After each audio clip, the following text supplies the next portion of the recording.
So what about strength? Where does that come in? If you want to get stronger, that is absolutely fine. I am not telling anyone not to overload their muscles and not to train for strength. I train for strength.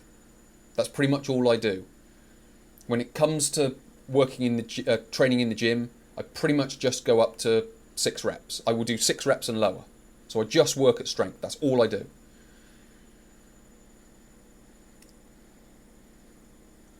So it's not about getting stronger. If you want to get stronger, go and do it. But what it doesn't do, it doesn't make you any less prone to injury. What it does is help you lift heavier with a greater potential of acute fatigue, overreaching and overtraining.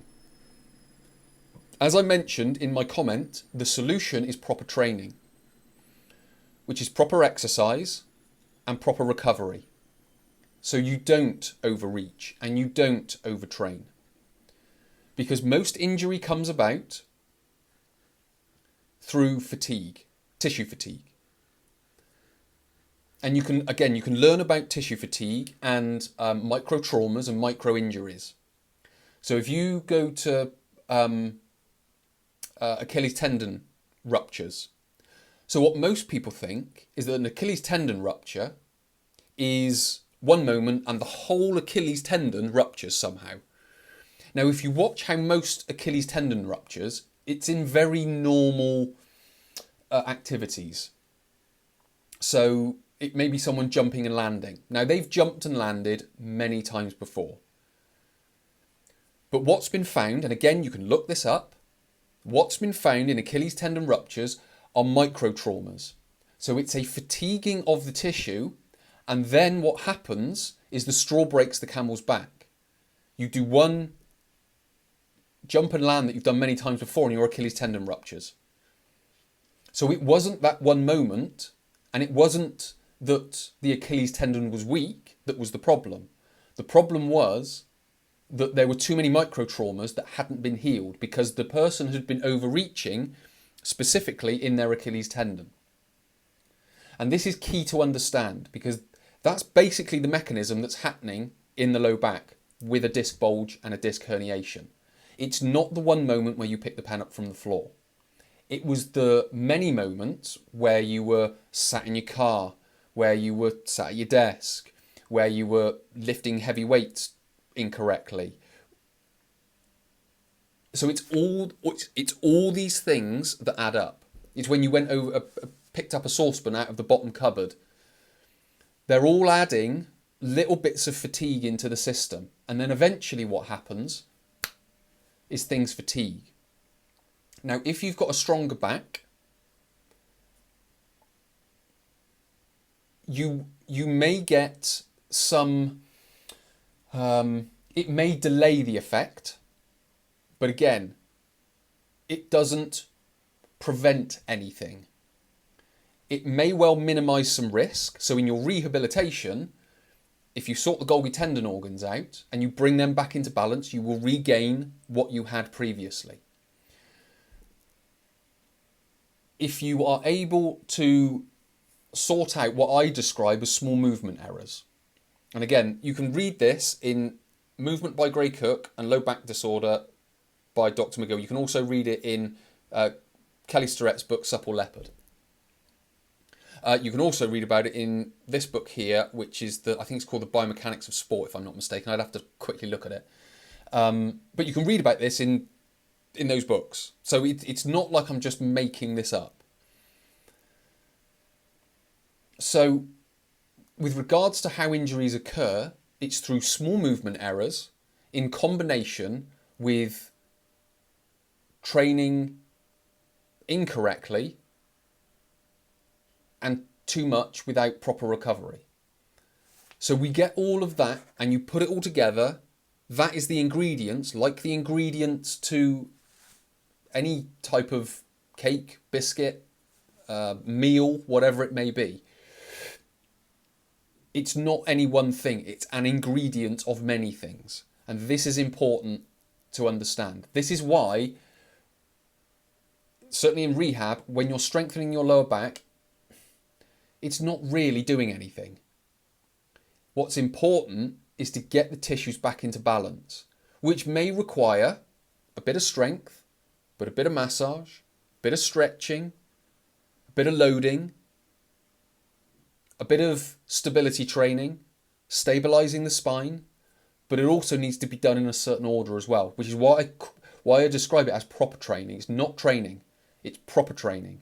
And you can read about proper training. There's a book up there called, I think it's at the end, called The Periodization for Sport, where he talks about how you build proper training. With regards to when people start training and going back to like junior athletes when they start in their teens, early teens, what he says is you need multilateral training. And this can take up to 2 years. And how he describes multilateral training is you need to develop not just the muscles, but the tendons, the ligaments in multiple directions. So you're not doing sport-specific training. This is the foundation that he's talking about, that you then build on top of with a more advanced fitness and then a sport-specific training. What you get most of the time, and again, you can read about that in Gray Cook's book. You can read about that in Dr. McGill's book. You can read about that in, all these, they're saying it. I'm just regurgitating that, basically. So Tudor Bumper, look him up. He's basically the godfather of periodized training. Certainly in the West, I will say, because in Russia and various sort of Baltic and Soviet states, they've been doing that for a while, and he's sort of taken the principles and adapted them to West and westernized them, if you will. But basically, he's sort of the godfather of it. So he has a pyramid, and you've possibly seen it before, and you build the base of the pyramid, then you build the next level, and then you build the top. And he calls multilateral training is the base, which is you need to build first. Then you need to build your fitness. Overall fitness, not any specific fitness, but just overall, your muscular strength, your muscular endurance, your cardiovascular fitness, all these different things. Then what you then do is you build your sport specific fitness, which would be power training, which may be sort of maximal strength training and things like that. So there is a process to all of this. It is not just do a back extension, strengthen your back, and your back will be better. That may work in some cases. It's not healing an injury when you do that, because if you listen to most people's stories, is they search for a year or so, which is probably when the healing has taken place. What they then do is start strengthening their back, and it heals. So what that's telling me is the back's healed and they're just putting a bit of strength in the muscle, which, I mean, that can be helpful, but as I've described, there is more to it than that. So the Golgi tendon organs have had time to settle down because the healing's taken place. So they've started to bring a bit of strength back anyway and initially, and then you just put a little bit more on top of it, which is fine. But it's not putting you at any less risk of injury. It's either delaying the injury, or it's not making the lighter weights have as much of an effect. But if you do them properly and do them too much, it will have an effect. I'll just explain this one last thing about going back to that straw that broke the camel's back idea. So fatiguing a tissue happens when you use it and you don't recover it properly. That can be in training, and that can be in everyday life. If you don't allow your tissues to heal and recover, they will eventually fatigue because of the overreaching idea. Now, with regards to proper posture, and again, something else I've been accused of is telling people to walk around like robots with a neutral spine. Again, that's not the case. If you listen to what I say properly and actually listen to it and think about it, that's not what I say. So if you have the most perfect technique ever, 100% of the time, but your tissues are fatigued, they will eventually fail.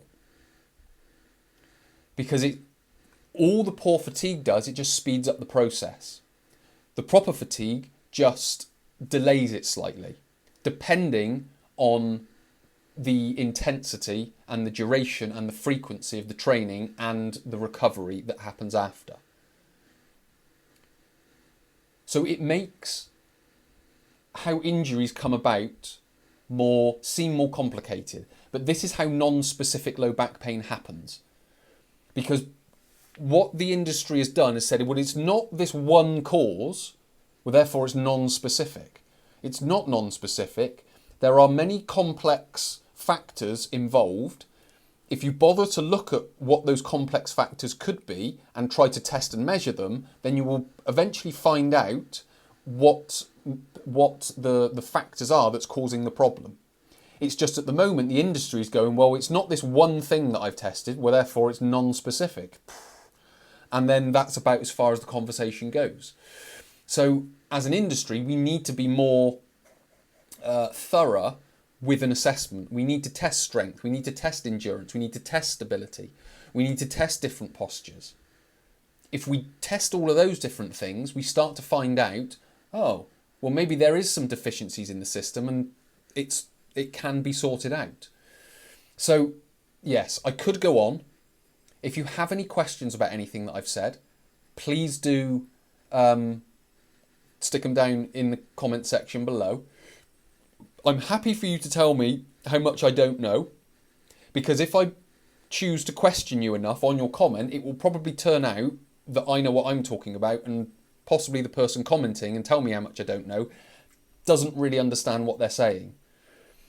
Because that's just a very common thing that happens. But anyway, thank you for watching. If you've enjoyed the content, hit the like button. If you've got a comment or a question, as I mentioned, stick it down below. If you want to watch more of this, hit the subscribe button. If you want to gain more content like this and quality content like this, dive down on the link below and go through and sign up to the newsletter. And I'll share with more information like this through the free monthly newsletter. So many thanks for watching. I'll speak to you next time.